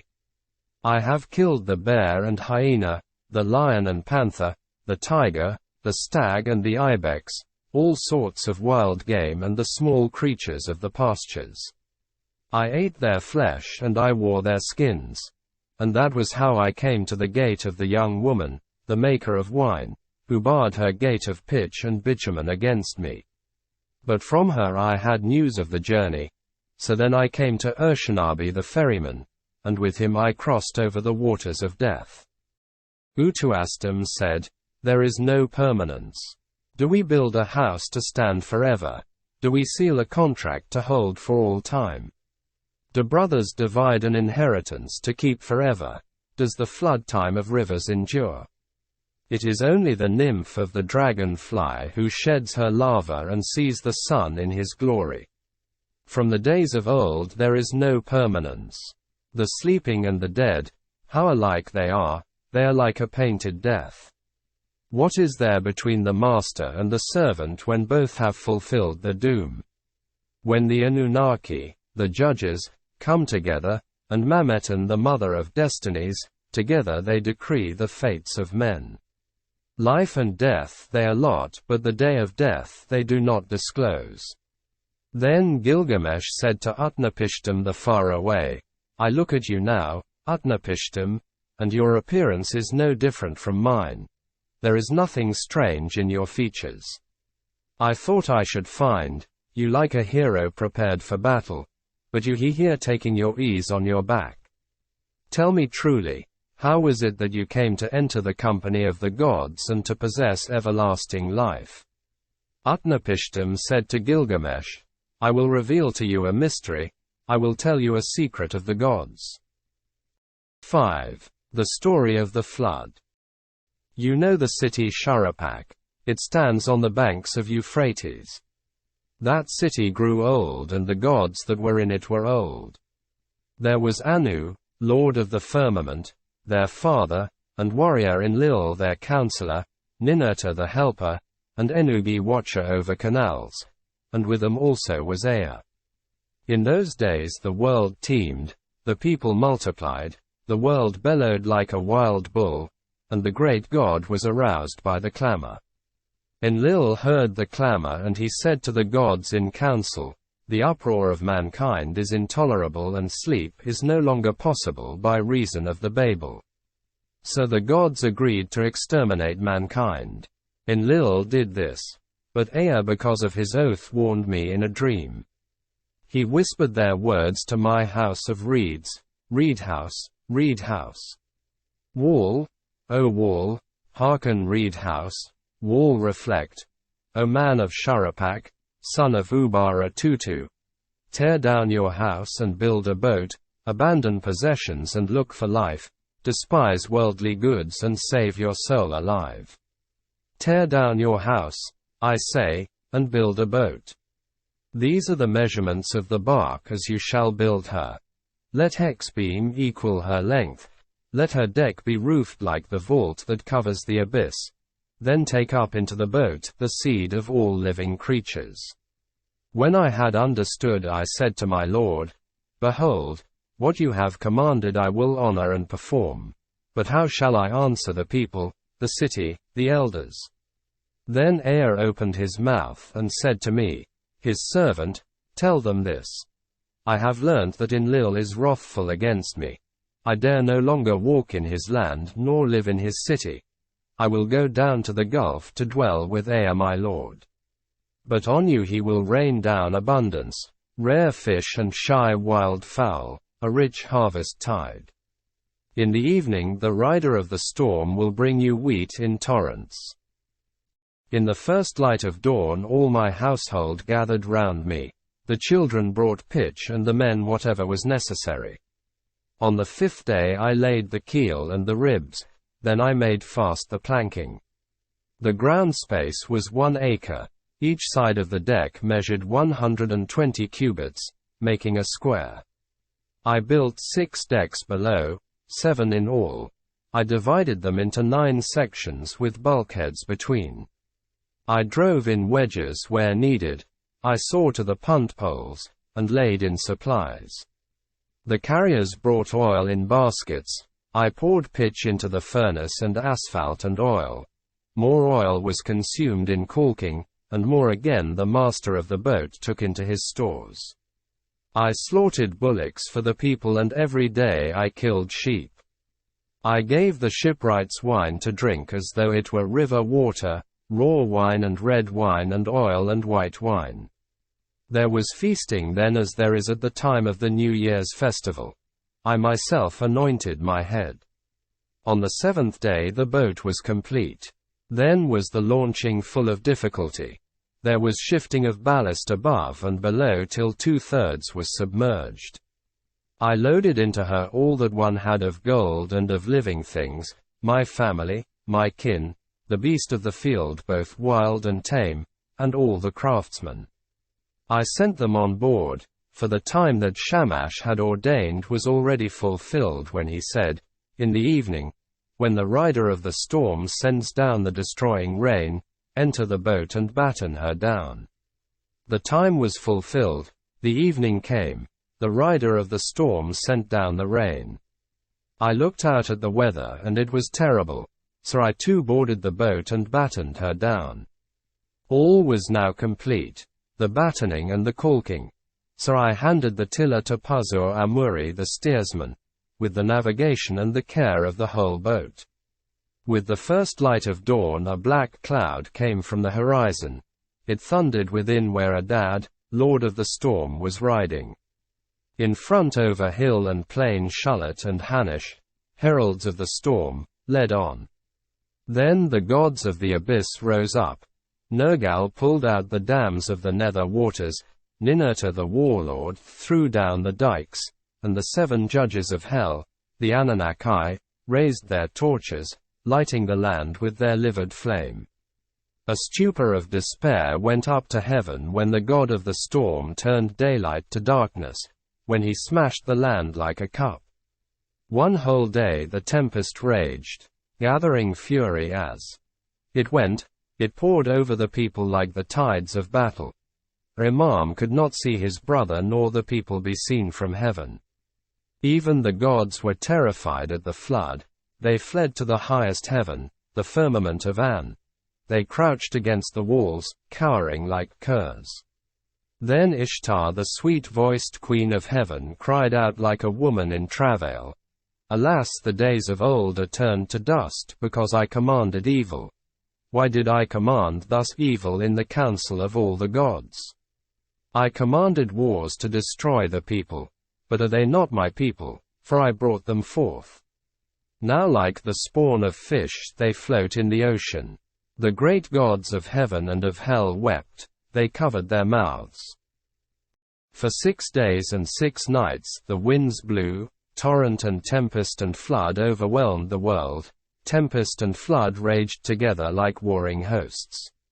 When the 7th day dawned, the storm from the south subsided, the sea grew calm, the flood was stilled. I looked at the face of the world and there was silence, all mankind was turned to clay. The surface of the sea stretched as flat as a rooftop. I opened a hatch and the light fell on my face. Then I bowed low, I sat down and I wept. The tears streamed down my face, for on every side was the waste of water.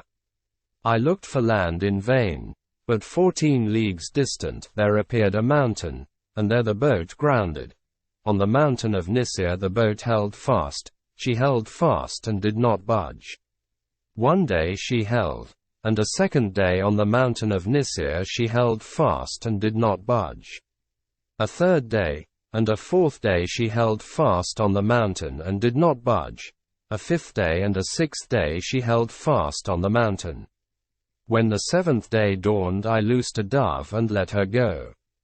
She flew away, but finding no resting place she returned.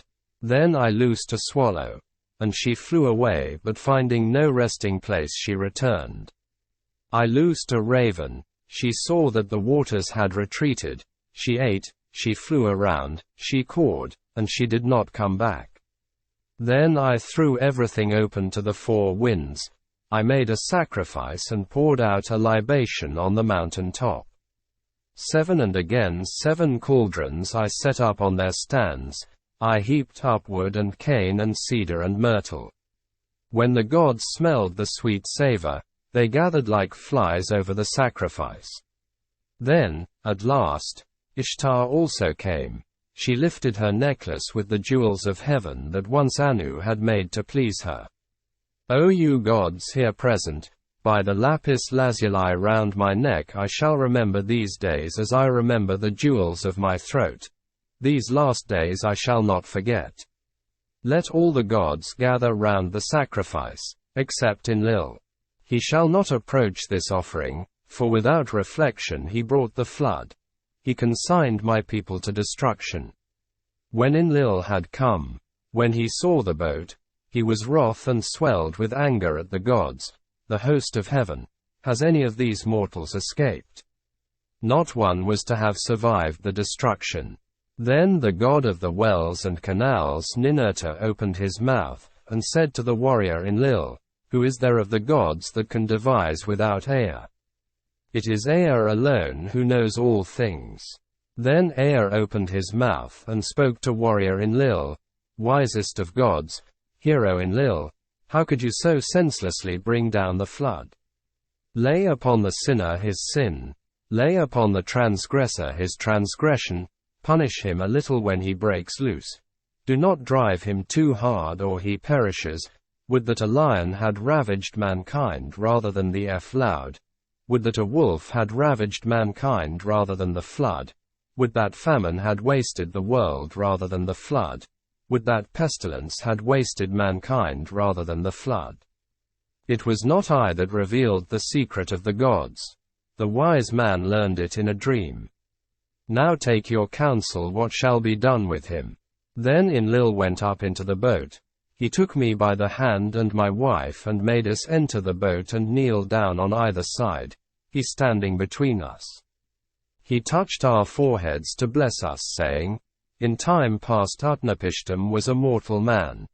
Henceforth he and his wife shall live in the distance at the mouth of the rivers. Thus it was that the gods took me and placed me here to live in the distance, at the mouth of the rivers. 6. The return. Utnapishtim said, As for you, Gilgamesh, who will assemble the gods for your sake, so that you may find that life for which you are searching. But if you wish, come and put into the test. Only prevail against sleep for 6 days and 7 nights. But while Gilgamesh sat there resting on his haunches, a mist of sleep like soft wool teased from the fleece drifted over him. And Utnapishtim said to his wife, Look at him now, the strong man who would have everlasting life. Even now the mists of sleep are drifting over him. His wife replied, Touch the man to wake him, so that he may return to his own land in peace, going back through the gate by which he came. Utnapishtim said to his wife, All men are deceivers, even you he will attempt to deceive. Therefore bake loaves of bread, each day 1 loaf, and put it beside his head. and make a mark on the wall to number the days he has slept. So she baked loaves of bread, each day 1 loaf, and put it beside his head, and she marked on the wall the days that he slept. And there came a day when the first loaf was hard, the second loaf was like leather, the third was soggy, the crust of the fourth had mold, the fifth was mildewed, the sixth was fresh, and the seventh was still on the embers. Then Utnapishtim touched him and he woke. Gilgamesh said to Utnapishtim the faraway, I hardly slept when you touched and roused me. But Utnapishtim said, Count these loaves and learn how many days you slept, for your first is hard, your second like leather, your third is soggy, the crust of your fourth has mold, your fifth is mildewed, your sixth is fresh, and your seventh was still over the glowing embers when I touched and woke you. Gilgamesh said, What shall I do, O Utnapishtim, where shall I go? Already the thief in the night has hold of my limbs, death inhabits my room. Wherever my foot rests, there I find death. Then Utnapishtim spoke to Urshanabi the ferryman. Woe to you, Urshanabi! Now and forevermore you have become hateful to this harborage. It is not for you, nor for you are the crossings of this sea. Go now, banished from the shore. But this man before whom you walked, bringing him here, whose body is covered with foulness and the grace of whose limbs has been spoiled by wild skins, take him to the washing place. There he shall wash his long hair clean as snow in the water, he shall throw off his skins and let the sea carry them away, and the beauty of his body shall be shown, the fillet on his forehead shall be renewed, and he shall be given clothes to cover his nakedness. Till he reaches his own city and his journey is accomplished, these clothes will show no sign of age, they will wear like a new garment. So Urshanabi took Gilgamesh and led him to the washing place. He washed his long hair as clean as snow in the water, he threw off his skins, which the sea carried away, and showed the beauty of his body. He renewed the fillet on his forehead, and to cover his nakedness gave him clothes which would show no sign of age, but would wear like a new garment till he reached his own city, and his journey was accomplished.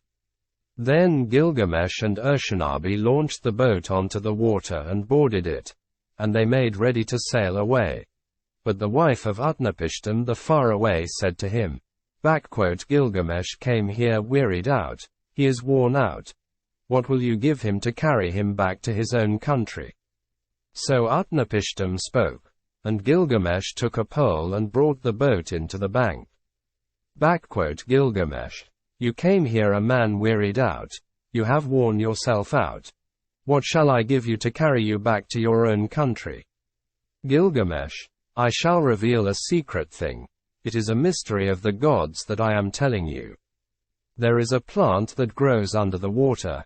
It has a prickle like a thorn, like a rose. It will wound your hands, but if you succeed in taking it, then your hands will hold that which restores his lost youth to a man. When Gilgamesh heard this, he opened the sluices so that a sweet water current might carry him out to the deepest channel. He tied heavy stones to his feet and they dragged him down to the waterbed. There he saw the plant growing. Although it pricked him, he took it in his hands. Then he cut the heavy stones from his feet, and the sea carried him and threw him onto the shore. Gilgamesh said to Urshanabi the ferryman, Come here, and see this marvelous plant. By its virtue a man may win back all his former strength. I will take it to Uruk of the strong walls. There I will give it to the old men to eat. Its name shall be, The old men are young again, and at last I shall eat it myself and have back all my lost youth. So Gilgamesh returned by the gate through which he had come. Gilgamesh and Urshanabi went together. They traveled there 20 leagues and then they broke their fast. After 30 leagues they stopped for the night. Gilgamesh saw a well of cool water and he went down and bathed. But deep in the pool there was lying a serpent, and the serpent sensed the sweetness of the flower. It rose out of the water and snatched it away, and immediately it sloughed its skin and returned to the well. Then Gilgamesh sat down and wept. The tears ran down his face, and he took the hand of Urshanabi. O Urshanabi, was it for this that I toiled with my hands? Is it for this I have wrung out my heart's blood? For myself I have gained nothing. Not I, but the beast of the earth has joy of it now. Already the stream has carried it 20 leagues back to the channels where I found it. I found a sign and now I have lost it. Let us leave the boat on the bank and go. After 20 leagues they broke their fast. After 30 leagues they stopped for the night. In 3 days they had walked as much as a journey of a month and 15 days. When the journey was accomplished they arrived at Uruk, the strong-walled city. Gilgamesh spoke to him, to Urshanabi the ferryman, Urshanabi, climb up onto the wall of Uruk, inspect its foundation terrace, and examine well the brickwork. See if it is not of burnt bricks, and did not the 7 wise men lay these foundations? 1/3 of the whole is city, 1/3 is garden, and 1/3 is field, with the precinct of the goddess Ishtar. These parts and the precinct are all Uruk. This too was the work of Gilgamesh, the king, who knew the countries of the world. He was wise, he saw mysteries and knew secret things. He brought us a tale of the days before the flood. He went a long journey, was weary, worn out with labor, and returning engraved on a stone the whole story. 7. The death of Gilgamesh. The destiny was fulfilled which the father of the gods, Enlil of the mountain, had decreed for Gilgamesh. In nether earth the darkness will show him a light. Of mankind, all that are known, none will leave a monument for generations to come to compare with his. The heroes, the wise men, like the new moon have their waxing and waning. Men will say, who has ever ruled with might and with power like him? As in the dark month, the month of shadows, so without him there is no light. O Gilgamesh, this was the meaning of your dream. You were given the kingship, such was your destiny. Everlasting life was not your destiny. Because of this do not be sad at heart, do not be grieved or oppressed. He has given you power to bind and to loose, to be the darkness and the light of mankind. He has given unexampled supremacy over the people, victory in battle from which no fugitive returns, in forays and assaults from which there is no going back. But do not abuse this power, deal justly with your servants in the palace, deal justly before the face of the sun. The king has laid himself down and will not rise again, the Lord of Kulub will not rise again. He overcame evil, he will not come again. Though he was strong of arm he will not rise again. He had wisdom and a comely face, he will not come again. He is gone into the mountain, he will not come again. On the bed of fate he lies, he will not rise again. Front the couch of many colors he will not come again. The people of the city, great and small, are not silent. They lift up the lament. All men of flesh and blood lift up the lament. Fate has spoken. Like a hooked fish he lies stretched on the bed, like a gazelle that is caught in a noose. Inhuman Namtar is heavy upon him. Namtar that has neither hand nor foot, that drinks no water and eats no meat. For Gilgamesh, son of Ninsun, they weighed out their offerings. His dear wife, his son, his concubine, his musicians, his jester, and all his household. His servants, his stewards, all who lived in the palace weighed out their offerings for Gilgamesh the son of Ninsun, the heart of Uruk. They weighed out their offerings to Ereshkigal, the queen of death, and to all the gods of the dead. To Namtar, who is fate, they weighed out the offering. Bread for Ned the keeper of the gate, bread for Ningizida the god of the serpent, the lord of the tree of life. For Dumuzi also, the young shepherd, for Enki and Ninki, for Endakuga and Nindakuga, for Enmul and Nimnul, all the ancestral gods, forebears of Enlil. A feast for Shulpai, the god of feasting. For Samarkand, god of the herds. For Dai mother Ninhursag, and the gods of creation in the place of creation. For the host of heaven, priest and priestess weighed out the offering of the dead. Gilgamesh, the son of Ninsun, lies in the tomb. At the place of offerings he weighed the bread offering, at the place of libation he poured out the wine. In those days the Lord Gilgamesh departed, the son of Ninsun, the Kung, peerless, without an equal among men, who did not neglect Enlil his master. O Gilgamesh, Lord of Kuleb, great is thy praise. Thank you for watching. Hope you have enjoyed the audiobook, The Epic of Gilgamesh, by N.K. Sanders. Do not forget to comment, share, like, and subscribe to the video. Also, visit our channel, www.youtube.com/@weaversnest. For more information, visit the website, www.weaversnest.org.